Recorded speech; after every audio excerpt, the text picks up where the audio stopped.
Hello friends, welcome back to my channel. ఇక ప్రియ రాధతో, అవును నీ భర్త ఎలా ఉంటాడు?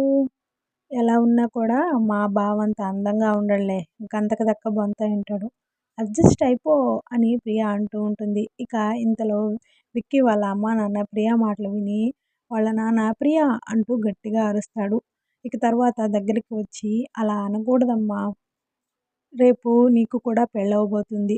ఎవరైనా కృష్ణ గురించి ఇలా మాట్లాడుకుంటే నువ్వు బాధపడవా అని చెప్పి అంటూ ఉంటే, ఇంక ప్రియ మనసులో ఇది బాధ పెట్టేదే కానీ పడేది కాదులే అని చెప్పేసి అంటూ ఉంటే, ఇక తర్వాత విక్కీ వాళ్ళమ్మ రాధ దగ్గరికెళ్ళి, రాధ ప్రియ అన్న మాటలు ఏం పట్టించుకోకమ్మా అని చెప్పేసి అంటూ ఉంటుంది. ఇక తర్వాత రాధ విక్కీ వాళ్ళ నాన్నని, సార్ మీరు ఇక్కడికి రండి అని పిలిచి వాళ్ళిద్దరి దగ్గర ఆశీర్వాదం తీసుకుంటుంది. ఇక వాళ్ళిద్దరూ చల్లగా ఉండమ్మా అని చెప్పేసి దీవిస్తారు.